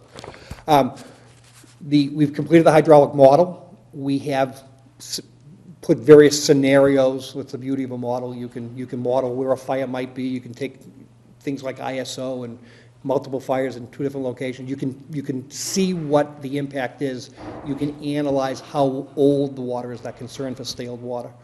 The bottom line of this memo that I've received, and you people have in your packets, and Canton will get next week, is that we, in fact, need the Canton water main until such time as we make improvements to our system.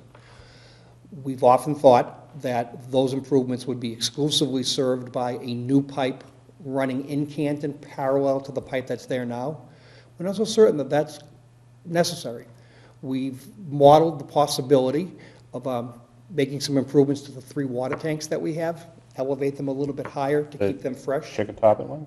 2 on Chickatobit and 1 on the side of Big Blue. Okay.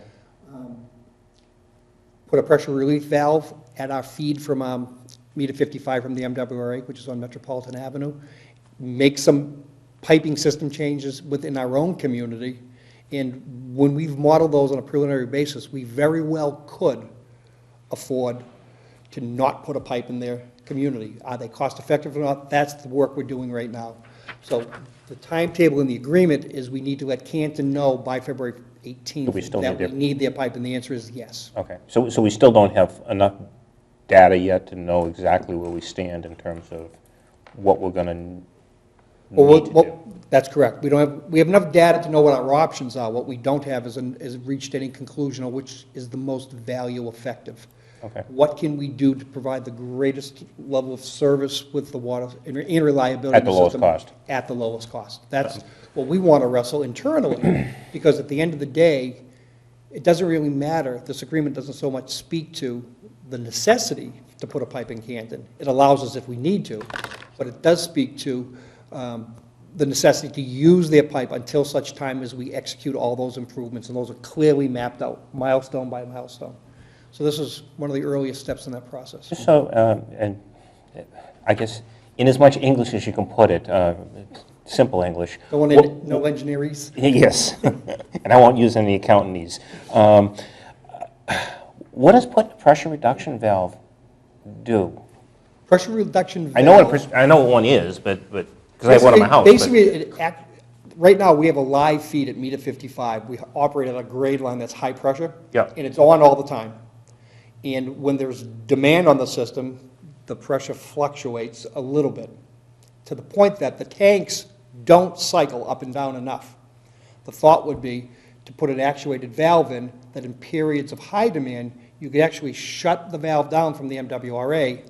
Forcing the use of those tanks. Use the tanks to ride the system during the day. When they reach a certain level, reopen the valve and let the tanks fill up again overnight and keep cycling, keep the water fresh. Okay, all right. Elevating the tanks is because we need to still maintain those pressures in order to fight fire under ISO conditions. Okay.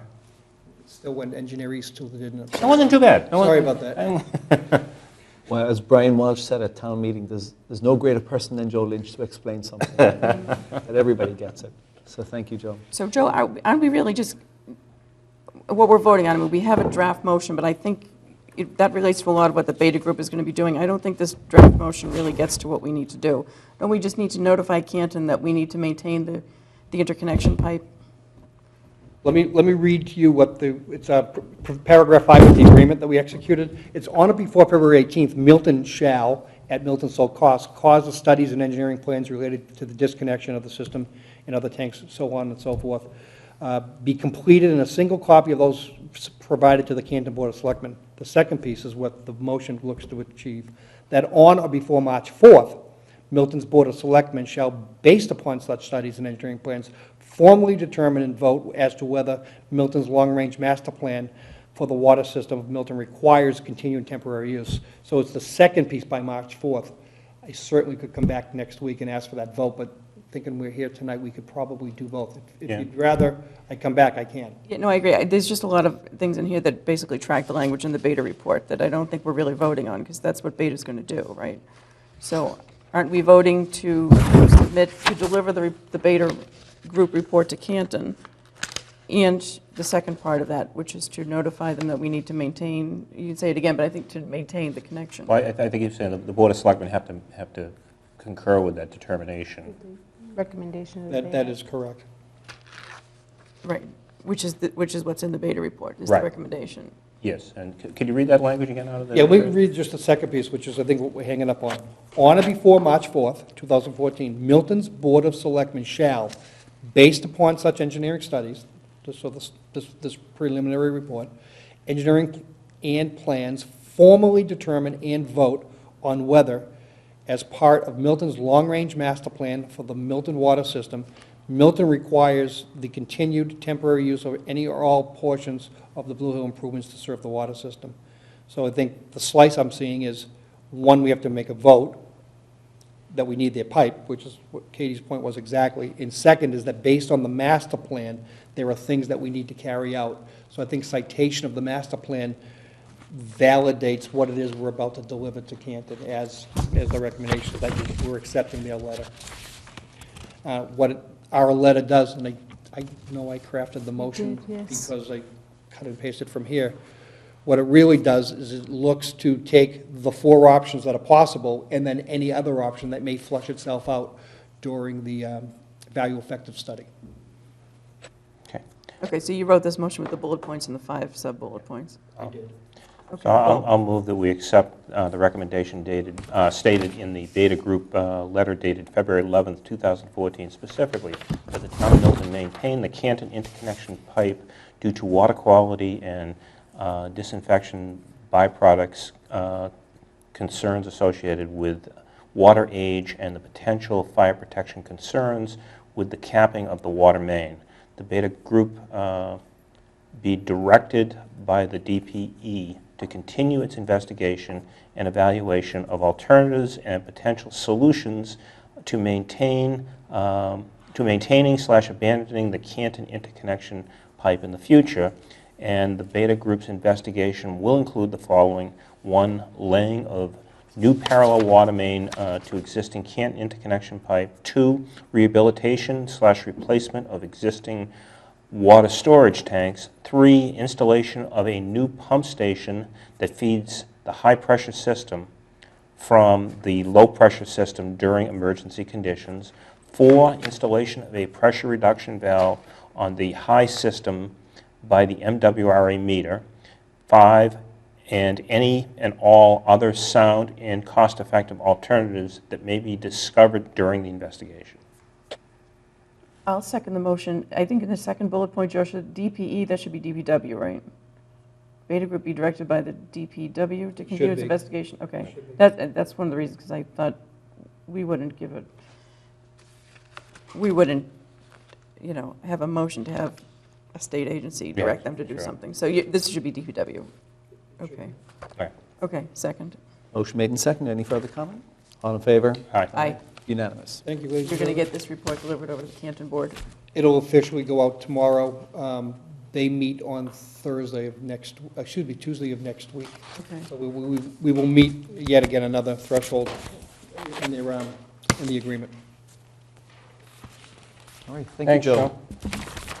So your Catch you later. department's been very busy the last few weeks. We've had a lot of feedback, I'm sure all of us, on You the did. trash pickups, weather, plowing, so. If I could take a moment just to thank the men and women of the Public Works Department, because they all work really, really hard. It's a thankless job many, many days, but I think our star shines the brightest under the worst of circumstances. Hurricanes, floods, snowstorms, and sometimes they all happen at the same time. High winds today, flooding and snow, it's all hitting us at once, and our guys are working hard. Joe, I just received a text from town. It says, kudos to the plow drivers. They've been moving nonstop. Milton roads are in far better shape than the surrounding communities, and good call canceling school. The routes home would have been treacherous.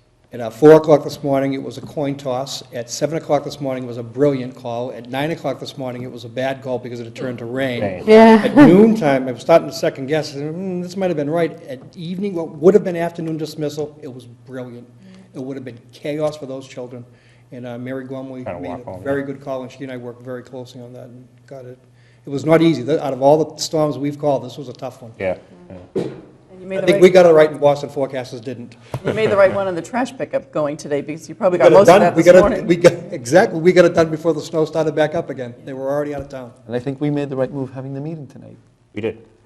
Absolutely. And there were a few instances over the last few weeks, I'm sure, where we all heard from people about trash not getting picked up, but as soon as it got reported, your people were responding pretty quickly, and there's always going to be some that Well, what gets so get missed, difficult so. about that is informing the public. I mean, there are only so many ways we can do it. You did it on Facebook. We have a Facebook page. We've used the school department has an email blast that reaches 8,500 subscribers. We use the town hall. Anybody who subscribes to news gets that. We put But in the still, blast. it's going to get missed by some people. There's an yeah. awful lot of people in town who still don't have electronic media. And those who do call in, when they press the trash line, they get an immediate information if they're patient enough to listen. It tells you what the status of the day is. So it helps for those who do call in. The call volume of those types of days, sometimes it makes it really, really difficult to return calls in every single instance we try, but on high-volume days, it's darn near impossible to call everybody back. So I apologize for that, but we do try to get the word out. Very good. Thanks Joe. for all you're a lot. doing. Good job. Number 9 is the hazard mitigation plan. I'd like to bring up, Stay. You want me to make the motion and then we can hear Bill? Sure. I'll move to it. Well, Before you make a motion on this is about adopting the plan? Yes. I got the plan at 4:30 this afternoon. It's over 100 pages long. Yes. Both of you may have seen the plan before. I did not get it before, but I'm not ready to vote on this tonight, and I don't think we should vote on it tonight. I think Bill and hopefully Joe can give us a presentation on it, but... That's fine.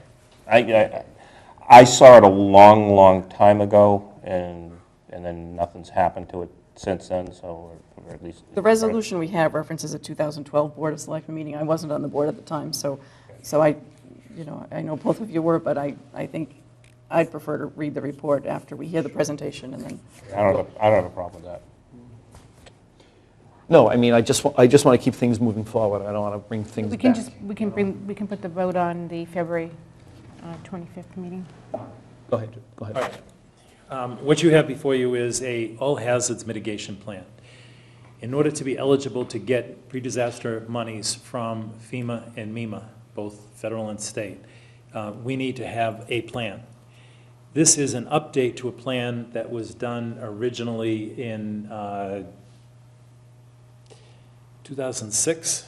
I wrote it for MAPC. I wrote 24 of these things for communities, Metro Boston and South Shore. I did Milton's at that time. This update includes, and that's why I asked Joe to stay, it includes work from Joe, from John Thompson, Alan Bishop. I even believe Dale did some of this. It's review what's in here. I know that we went back with Joe.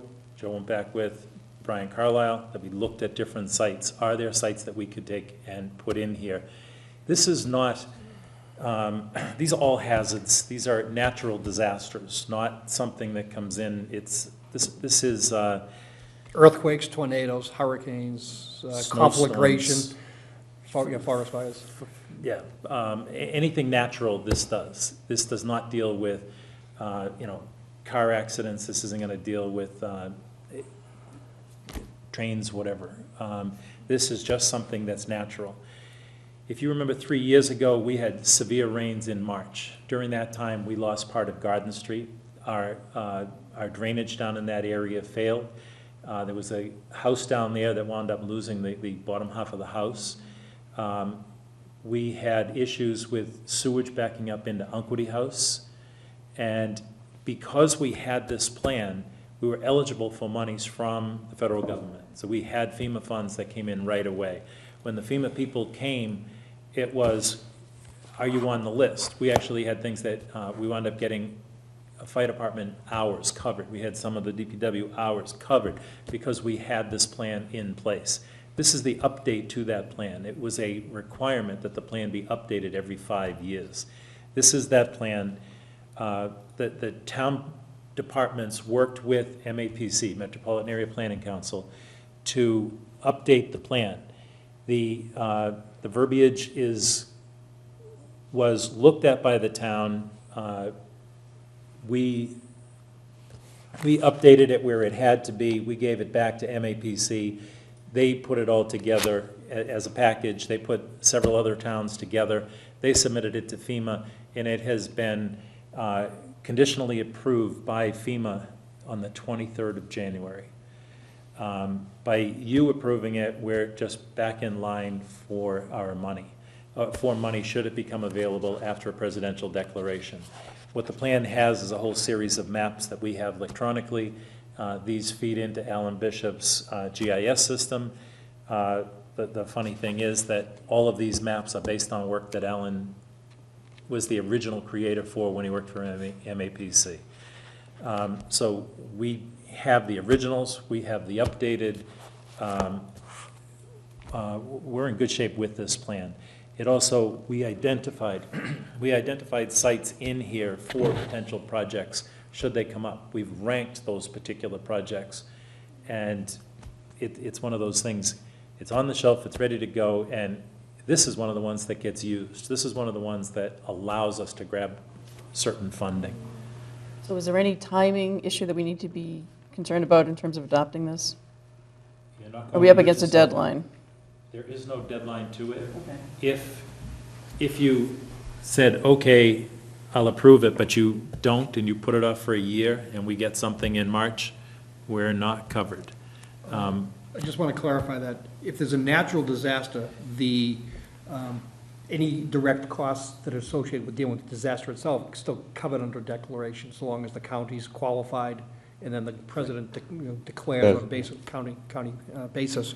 What this is prevention. So when there is a disaster, there's a set of, in a county, there's a pool of matching funds that's made available for communities to take advantage to perhaps prevent future disasters in the future.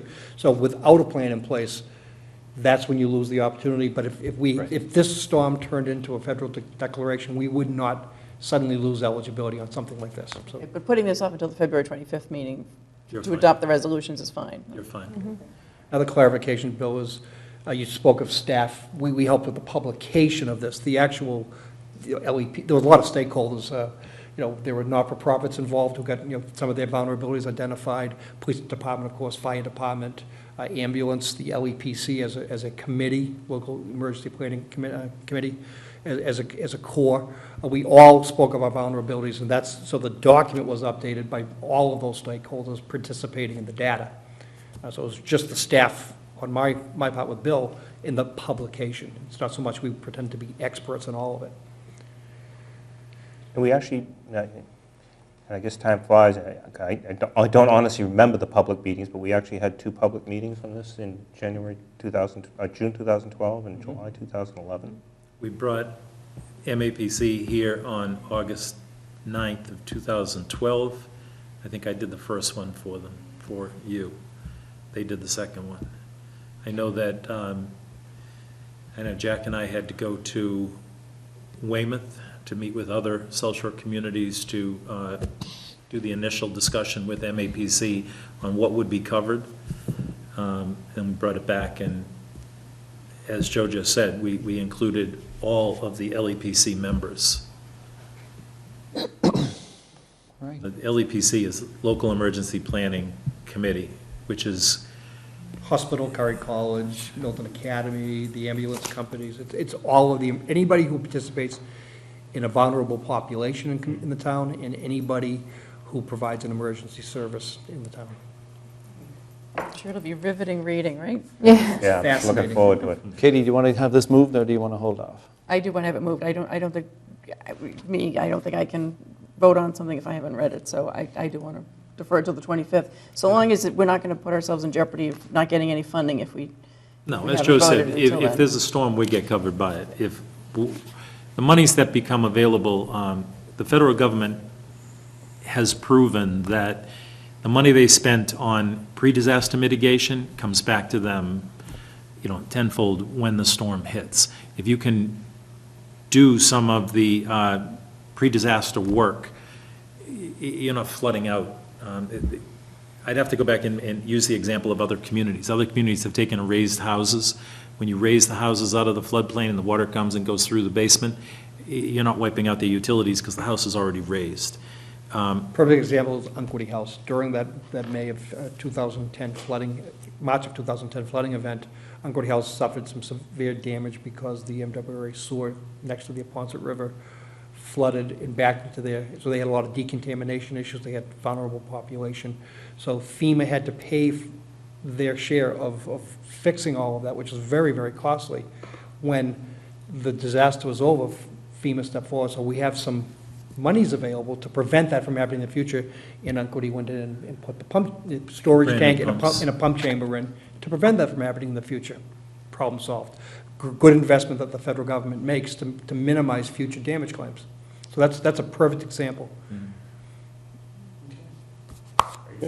Actually, while Joe's still here, we took it off the agenda as an agenda item, but, it was on the initial agenda that went out that the sewer amnesty program was going to be on for discussion tonight, but we're deferring that, just for the public to know. We're deferring that until the 25th, in the next meeting, while town council does some more work on that, just so people know we're still, and Joe is hard at work on that topic. We're but, in good stead, I believe. Other than ironing out a couple questions council has, I think we're in good shape. Good. Okay, so we'll put this off till the 25th, or? Yeah, The vote on, yes. yes, All right. that's fine with me. We don't have to come back for it, though. No. No. Okay. I have questions, I'll give ask you me a ahead call, of Bill. time. Yes. All right. Thanks, Joe. Thanks. Electronically, 'cause I can give you electronic. I think it's better. Number 10 on the agenda is the Granite Avenue Development Committee appointment. And this is for the Park and ride, Park and Ride. Granite Ave. We have 3 applications here. Somebody resigned, and did you read over? I read the 3 applicants. I did. I just, with 2 of them, I don't see There were no resumes. what business they're in. you Yeah, know. there were no resumes with 2 of them, there was one. First, Were you able to pull them up? Yeah. I can't seem to click through on this one. I might be having the same problem you had earlier. But I looked at them earlier, but the names offhand. I'll look on with you, Tom. Okay.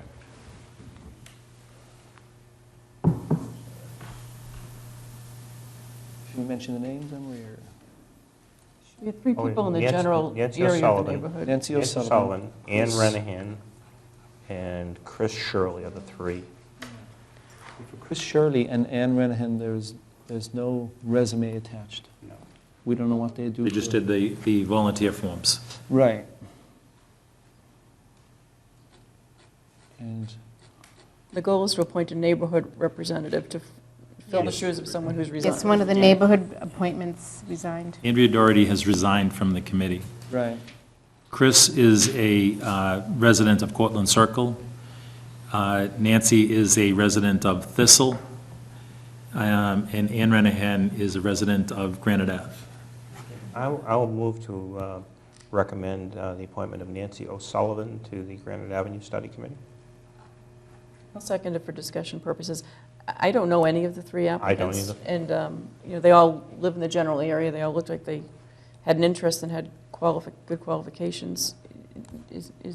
Nancy, is she the one on Thistle or Thistle, Cortlandt? Thistle, Which is right in the neighborhood. that is, yeah, right in the neighborhood. She backs up to the golf course and the railroad right-of-way as it goes to the golf course. Right. She's a consultant to Life Sciences. She's an MBA. She's a recruitment consultant. Yeah. And Ann Renahan, while living close to the area, isn't really in the Cortlandt Circle neighborhood. She lives further up A on little further away, Granite Avenue, yes. She lives on the downside of the hill on Granite Ave. I had, 1 or 2 comments in support of each one of them, so I Yeah. thought it sounded like we had some good candidates for this. Yeah. So the motion to appoint Nancy Sullivan was seconded. Any further comment? No, that's. All in favor? Aye. Aye. Okay. It's unanimous. Thank you, Bill. See ya. Thanks, Bill. Good luck. Number 11 is we're just going to talk briefly about the town administrative goals and objectives. Okay. Yes. These are the goals that were voted at that Saturday meeting. Saturday meetings in Yes. Tom's office. Right. First, I just want to make one comment, because we've been getting a lot of flack for having a meeting out of town. There was absolutely no intention on the board's part to exclude anybody from that meeting. Right. It was an open meeting. The purpose for holding it on a Saturday was to have a relaxed meeting. We were all dressed in our jeans, and it was a very good meeting. The press was there to cover it, and we got a lot accomplished that meeting. Where I came up originally with the idea to hold it away from Town Hall was at the recommendation of an MMA conference that I went to, specifically, I think it was the one back in December, they had a session on setting goals and objectives for your town administrator. And that was one of their recommendations, is just keep it in a neutral location, someplace, get away from town hall, almost like a retreat kind of atmosphere. Right. And just concentrate just on the goals and objectives and no other business of the town for that one meeting. So that's what we did. And then we put all our goals and objectives up on the whiteboard, and probably 20 or 30 or 40 maybe. Yeah, quite a And few. I think, Tom, you had 50. Yeah. Tom certainly had the most. We brought it back down to 10. The 10 that we collectively agreed on. yes. Exactly. Yeah, we came up with 10, and, you know, obviously it was a joint effort, so probably each one of us, if we had to pick 10, we wouldn't pick maybe the exact same 10, but Right. We all we came to included this. some that everyone had come up with. You want to read the first one? What I thought we might want to do is, because we didn't actually vote these, we kind of had a consensus on them, and we never took a formal vote at that meeting at Tom's office, but we also talked about, and I don't think we really touched on this that Saturday, was which ones are more immediate and which ones are more for fiscal 15. Right. And I thought maybe we could, I went through them, looking at them again this afternoon, I thought most of them looked like they were current goals, but there's probably at least 2 or 3 that are longer term. So in terms of judging how the town administrator accomplishes all of these, whenever we have that meeting, I thought we should probably decide up front what's really a What a current longer goal term. and what's a long-term goal. Right. And on the long term, once you're looking towards Well- progress on those as Yes. opposed to. Why don't I read all 10 of them? Okay. And then we can discuss them Sure. afterwards. So the first goal that we came up with was to fully prepare the selectmen for all meeting agenda items that are outside of ordinary course of business. Fully research and make sure that they are not prematurely on the agenda. For large agreements or documents, make sure that the board has an executive summary and that key parts of the document are highlighted. Do we want to talk about this one now, or do you want me to read them all first? We can briefly talk about, I mean, that objective was basically realizing that the board does have a problem. We do get the agendas only a few days before the meeting. Now that we're having the meetings on Tuesday, we do get at least have a weekend to We do, read it. yeah. But we want to be as prepared as possible for the meetings. And informed. And informed. And it's very difficult to do where we're not full-time town employees. We all have our own businesses and Yeah. whatnot and jobs that we have to go to. So as much help as we can get in terms of being prepared for the meetings, we need. And that was what spawned this, and I think it is a current. Yeah, I agree, and I think this one really, there's 3 or 4 sentences in it. It really, and I think in reading the press coverage of this, this was a little bit misinterpreted in the coverage of this. It really was not about just an executive summary for everything. We don't need an executive summary for everything. For big documents, for things that are very complex or have a lot of different points, that would be helpful. But the point of it really was just to make sure we don't have things that are on the agenda prematurely. For instance, the hazardous mitigation plan we just talked about, we didn't get a copy of that until late, so that's not, obviously the town administrator has to work with all the department heads who are submitting things to go on the agenda, and there's multiple layers involved, so we just want to make sure we're getting all the backup materials. Things are vetted before they get on the agenda, and I think that's really what the gist of this is. The idea about researching and executive summaries is more of a sub-component of it, I think, in certain scenarios, but really it's just to make sure that that things that are on here aren't on here too early. That's right. Okay, good. Complete a 5-year financial forecast and present this forecast at public meetings. Again, this is a That's longer ongoing. term, but yeah, ongoing, because there will always be a financial, I hope there will always be a financial forecast committee that, and the town accountant and town administrator will be involved in it. And we do have one going right now, and it is going well. Good. Work with Public Works Director to devise a plan to fund infrastructure maintenance shortfall. This is, I mean, this was more mine, and this is a huge goal of mine, to try and find a way, and, you know, I did come up with a plan earlier in the year. You know, not that our streets are really much worse than other cities and towns, but they're deplorable. I mean, you know, we have potholes and the streets are cracked, and you know, and we get $600,000 or $700,000 a year from Chapter 90 funds to repair them, and that's all we're putting towards them, and we lose ground every single year. We've got to figure out a way to keep our infrastructure, our road infrastructure, in good working order. And you know, I did come up with the idea of, you know, could we leverage Chapter 90 money? Yeah, it would be easier to part the Red Sea, apparently, than doing that. But you know, we shouldn't let it go. You know, we need to figure out a way. And I think there are ways out there. So I think that's a long-term. That is a longer term, but not too long. So that's too But I long. would look at that more in fiscal 15 rather than this year if we were considering what can, I mean, we can start, we can have Well, discussions. I can tell you about what's going to planning happen started. is, and the capital planning committee is going to fund infrastructure, you know, some money into the bonding for, I think, 300,000 or something in that range, for infrastructure improvements, 1 year only. There's just not enough money there to do it beyond that.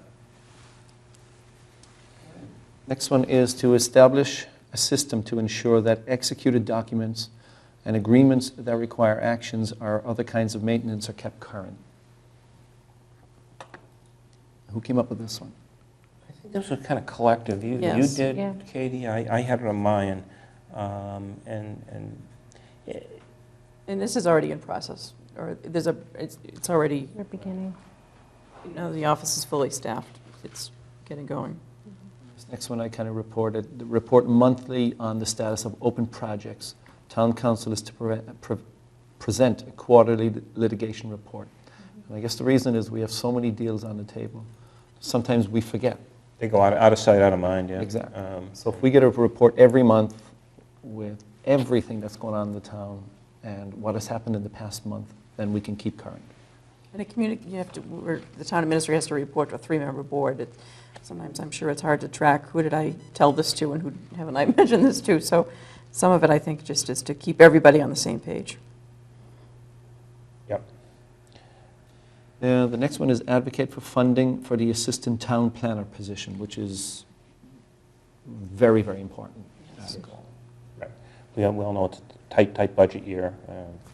You know, trying to get $50,000 or $60,000 new money out of the budget's going to be difficult.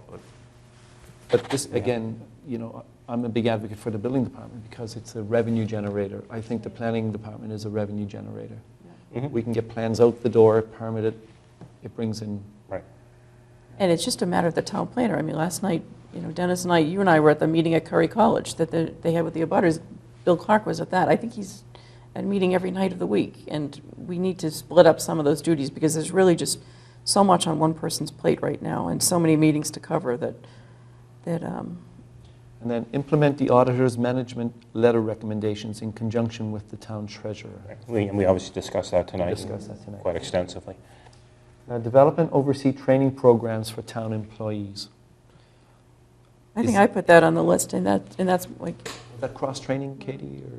well, Anne Marie can address that It's one. more bringing, Technology training. yeah, it's more seminars, trainings, you know, how to work with difficult coworkers, how to, customer service training, IT training, software training. It's a lot of different kind of human resource trainings that we haven't been able to implement in the past. And so I'd like to get on to a monthly schedule of running training programs. Good. All right. Work with the school committee and school administration toward an MOA to consolidate town and school administrative and accounting functions. That's obviously something that is underway now. The Yeah. committee has been established. We have the charge to look at We have tonight. the charge to look at tonight, so. Good. Begin negotiations with unions to increase employee contributions to healthcare plans.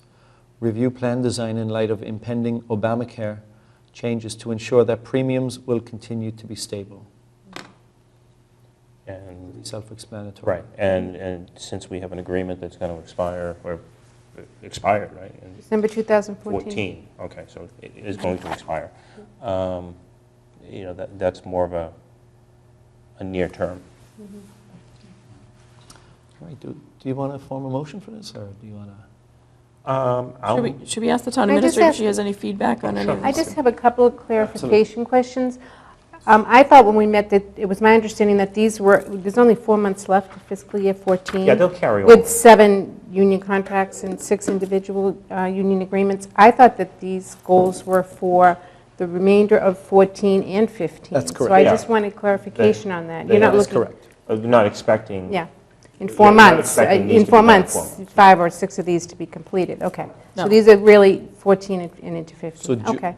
by the end of June 2015. 15, yeah, fiscal year 15, I okay. mean, clearly, we are going to have to evaluate, you know, Absolutely. your performance and contract at, and that will be an executive session, because it has Yes. to be.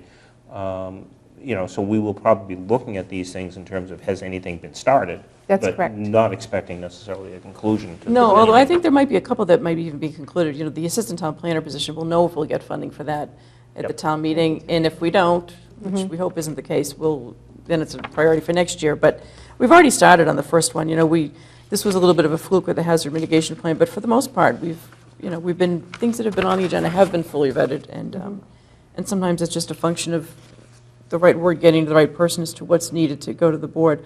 But, you know, we've already started the financial forecast. But to yeah. answer your question, you're right. Yeah, I it's not just wanted a one- clarification that Okay. it's just not for the next 4 months, yes. Your motion, Tom? I will move to accept the 10 recommendations for goals and objectives for the town administrator. How about to approve them? Approve them. Okay, second. Motion made and seconded. Any further comment? All in favor? Aye. Unanimous. You got to go to work now. Yeah. All right. Okay, now, for one of the goals and objectives. It's already working very, very hard. All right, number 12 is the Town and School Consolidation Committee charge. Okay, I will move to approve the following charge for the Town/School Consolidation Committee. The goal of the committee is to explore opportunities for efficiencies in process, operation, and/or, it's not PR, it's No, HR, right? HR personnel, by consolidating and/or integrating certain functions of the town with those of the school department, including but not limited to the areas of business office, information technology, and to advise the Board of Selectmen and the school committee of the results of such work. As usual, I had a few tweaks on this, but they're not really significant, so maybe I'll just, has the school committee already voted this charge? I don't believe they have yet, no. If you want a second, then So you you can can- discuss them, and I'll just, it's a friendly amendment. All right, then I'll second it. Yeah, it's probably not even, one of them, the most important one is just that, you know, it says the goal of the committee. I think we're really giving a charge to the committee rather than this committee setting its own goals. You want to change goal to charge. The charge, yeah, we could do that one. Maybe we could say the charge to the committee. That's fine. It's to- I'll accept that as a friendly amendment. Okay. The others are, yeah, we won't even bother with those. Okay. So the motion was made and seconded. Any further comment? All in favor? Aye. Aye. Unanimous. Fundraisers, number 13. We have 3 motions. It's a good thing I printed this. I don't know what's wrong with the computer. Okay, I'll move that we approve the use of the town streets and ways for a fundraising family event for Sunshine School that will take place on Sunday, September 28th, 2014, contingent upon approval by the police chief. Second? Motion made and seconded. All in favor? Aye. Aye. You're on a roll, Katie. All right, I'll move that we approve the use of the town streets and ways for the 3rd annual Walk for Haiti, an event sponsored by St. Mary of the Hills School to address the needs of impoverished and uneducated children in Haiti that will take place on Sunday, May 18th, 2014, contingent upon approval by the police chief. Second? Motion made and seconded. All in favor? Aye. Aye. And third, I will move that we approve the use of the town streets and ways for the Milton Junior Women's Club's 375th Annual Milton Road Race should be held on June 10th, 2014, contingent upon approval by the police chief. Is that correct? 375th? That can't be correct. People weren't running 375 Let's just say the years ago. Milton Women's Club's annual road race. Annual Milton road race. 37th? Might be. That sounds more reasonable. An extra 5 in there. Second? I seconded it. Okay. Motion was made and seconded. All in favor? Aye. It's unanimous. Okay, number 14, signage request for the master plan committee. Okay, I'll move to approve the request from the Master Plan Committee to display signage announcing its, Should we take out process and? announcing its March 1st, 2014 forum at the following locations: Yulin Rink, Canton, and Blue Hill Parkway, Squantum and Granite, the library. What is the Flatiron Bill. Oh, the Flatiron Building. Okay, Blue Hill Ave and Brush Hill Road, Truman Parkway, Central Avenue Business District. Second. Motion made and seconded. All in favor? Aye. Number 15, one-day liquor license for the Fruit Center. I'll move that we approve a one-day liquor license request from the Fruit Center for a wine dinner that will take place on Friday, February 28th, 2014, at 10 Bassett Street. Second? Motion was made and seconded. Any further comment? All in favor? Aye. Number 16, Mystic Valley Amateur Radio Group, Amateur Radio Field Field Day. Day. I think we can leave off everything after the date on this one, can't we? I think Yeah, that's a typo. Yeah. I'll move to approve the use of the Baron Hugo gazebo for the annual Mystic Valley Amateur Radio Group Field Day scheduled for June 28th and 29th, 2014. Second. Motion was made and seconded. All in favor? Aye. Aye. It's unanimous. And number 17 is Town Administrator's Report. I just want to remind everybody that next Wednesday evening, that's February 26th, we have which is usually the all-day warrant committee meeting. all-night It's one going to be now? the all-night warrant committee meeting. 2 weeks, though. It's Yeah. it's Wednesday, February 26th. Okay. And then I also wanted to just apprise you of a meeting I had today, which was exciting, with Mary McLaughlin, one of the members of the 350th committee, and she came in to talk about and go through the process for, they still had some money left over, and what they're going to be doing is putting historic signs around the town of Milton. They're going to be purchasing and putting them around, and they had she talked about some different locations: the Suffolk Resolves House, Cunningham Park, East Milton by the post office, which used to be the site of the Blue Hill Tavern, Blue Hills Reservation, some native paths, and so it was Very really nice. exciting. We're in the beginning stages. We were talking today about which kind of models, the procurement process, and then she would then have to go to the sign review committee to talk about locations, and then ultimately come to the Board of Selectmen for approval of sign locations. But it's exciting, and it's one more great thing that's coming out of that 350th committee. Yes, So, that's wonderful. Excellent. It's a committee that's still working hard. exactly. Yeah. Okay. And I just have one thing to report on the chairman's report, and it is that the 3 selectmen and our town administrator attended the MMA conference downtown at the Heinz Convention Center, January 24th and 25th. Yes. And very interesting. Speaker DeLeo was there. He spoke about local aid increase, potential local aid increase. We met with Congressman Markey, actually had a photograph with him, and as the public knows, he's a big supporter of supporting Milton in its fight against airplane pollution over the town. We listened to Elizabeth Warren give a speech, and the new mayor of Boston, Marty Walsh. There was also breakout sessions that each of us went to. I know I went to union negotiations.